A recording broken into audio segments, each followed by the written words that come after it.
आप देख रहे हैं वाल्मीकि रामायण भाग 4 एपिसोड 3 पंचवटी में आगमन। सुतीक्ष्ण मुनि के आश्रम से प्रस्थान करने के बाद श्री राम, लक्ष्मण और सीता जी दंडकारण्य में अनेक ऋषि मुनियों के आश्रमों में गए। वाल्मीकि जी कहते हैं वे कहीं 10 महीने, कहीं 1 वर्ष, तो कहीं 4, 5 या 6 महीने रहे। वन में बिताए गए इस काल का वर्णन वाल्मीकि जी ने बहुत संक्षेप में किया है, लेकिन उन्होंने एक रोचक स्थान का उल्लेख अवश्य किया है जहां श्री राम गए थे। पंचाप्सर सरोवर वर्तमान में ये महाराष्ट्र राज्य में है। लोग अब इसे लोनार क्रेटर झील के नाम से जानते हैं। ऐसा माना जाता है कि इसका निर्माण किसी मीटियोराइट यानी उल्कापिंड के गिरने से हुआ था। इस प्रकार अनुकूल वातावरण में 10 वर्ष बीत गए। आनुकूल्येन युयुस्संवत्सरादश। फिर वे सुतीक्ष्ण मुनि के आश्रम में लौट आए, लेकिन इस पूरे काल में किसी कारण एक महान ऋषि से उनकी भेंट नहीं हो पाई थी। वे थे अगस्त्य मुनि।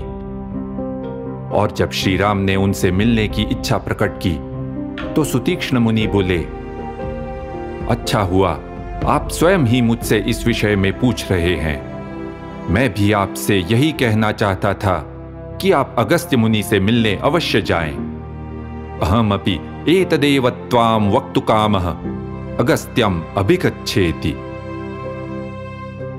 श्री राम के लिए अगस्त्य मुनि से मिलना महत्वपूर्ण था। महर्षि के पास राक्षसों के दमन का अपना तरीका था, इसलिए उनके प्रभाव से राक्षस उनके आश्रम से दूर ही रहते थे। लेकिन दंडकारण्य में राक्षसों का उत्पात फिर भी जारी था और लोग चाहते थे कि श्री राम उन्हें राक्षसों से मुक्ति दिलाएं। इसके बाद जब वे तीनों अगस्त्य मुनि के आश्रम की ओर बढ़े तो वाल्मीकि जी ने इस अवसर का सुंदर उपयोग किया है। उन्होंने मार्ग में देखे गए वृक्षों की कई प्रजातियों का उल्लेख किया है। कटहल, महुआ, बिल्व, तेंदु आदि। जब वे आश्रम पहुंचे तो वहां एक शिष्य ने महर्षि को उनके आने की सूचना दी।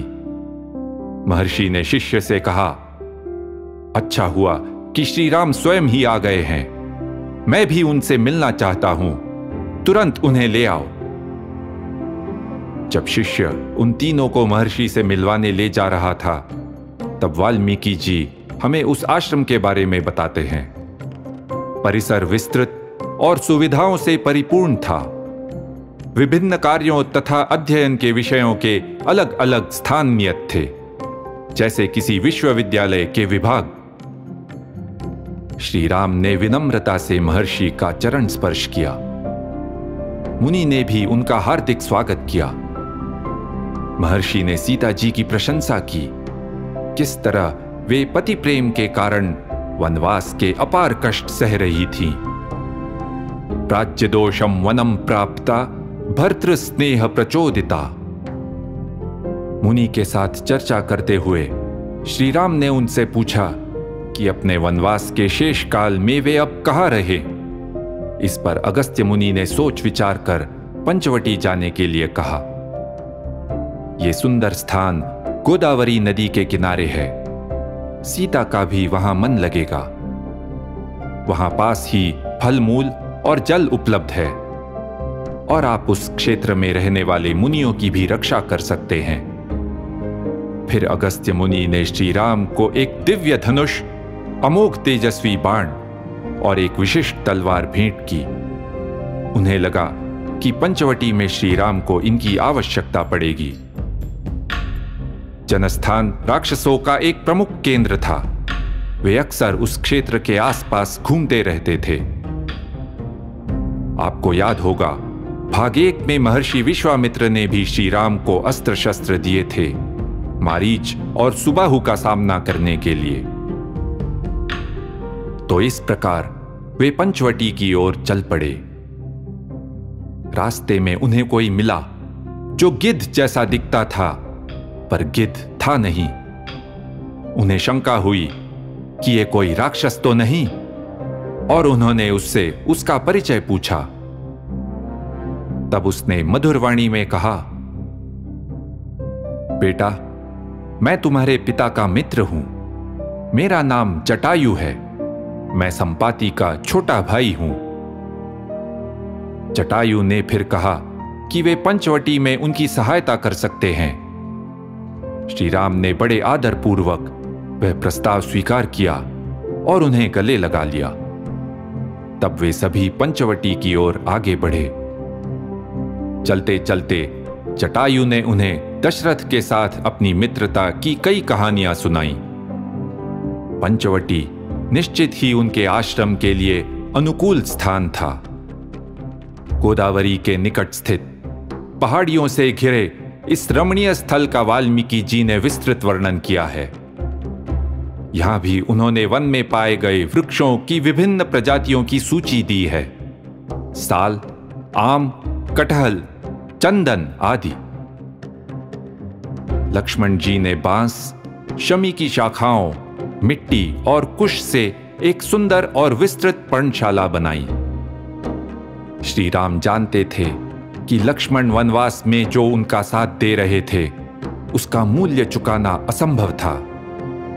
आभार व्यक्त करते हुए उन्होंने कहा, तुमने जो भी किया है उसके लिए मैं बस तुम्हें गले लगा सकता हूं। तुम बिल्कुल पिताजी की तरह हो। तुम्हारी कर्तव्य निष्ठा, दूसरों का मनोभाव समझना और धर्मनिष्ठा। मैं तुम्हें देखता हूं तो लगता है महाराज दशरथ अब भी जीवित हैं। इस प्रकार तीनों पंचवटी में रहने लगे। आपको याद होगा अयोध्या कांड में कैसे श्री राम ने सीता जी को चित्रकूट की रम्यता दिखाई थी।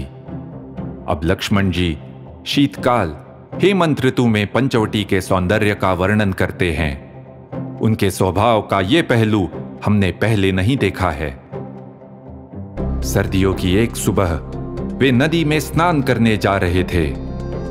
तब लक्ष्मण जी किसी कवि की तरह अपने आसपास के दृश्य के बारे में यूं कहते हैं, देखिए, सूर्य का तेज प्रखर नहीं है। चंद्रमा भी सांसों से धुंधले हुए दर्पण की तरह धूमिल है। ये पश्चिम से आने वाली ठंडी हवाएं, सूर्योदय के साथ पक्षियों का वृंदगान। लगता है हाथी प्यासे हैं, लेकिन नदी के शीतल जल को छूते ही वे अपनी सूंड पीछे खींच लेते हैं। वो किनारे पर बैठे पक्षी कैसे जल में डुबकी लगाने से घबराते हैं, जैसे युद्ध भूमि में डरे हुए कोई सैनिक। और तब इसी ठंडे पानी में श्री राम, लक्ष्मण और सीता जी स्नान के लिए प्रवेश कर जाते हैं। वे डुबकी लगाकर सूर्यदेव तथा अन्य देवताओं की आराधना करते हैं। वैसे आज भी अगर हम नासिक जाएं तो ये स्थान देख सकते हैं जहां श्री राम, लक्ष्मण और सीता जी गोदावरी में स्नान किया करते थे। वाल्मीकि जी ने रामायण की घटनाओं के साथ साथ उनके स्थलों का भी अद्भुत वर्णन किया है। जैसे कोई चित्रकार कैनवस का उपयोग करे और मूर्तिकार पत्थर का, वाल्मीकि जी ने पहाड़ियों और नदियों का उपयोग किया है। इस प्रकार उन्होंने श्री राम की ये कथा इस भूमि पर ही उकेर दी है। सच में यावत् स्थास्यन्ति गिरयः सरितश्च महीतले तावद् रामायण कथा लोकेषु प्रचरिष्यति। इस पृथ्वी पर जब तक नदियां और पर्वत रहेंगे, रामायण, श्री राम की कथा कही और सुनी जाती रहेगी।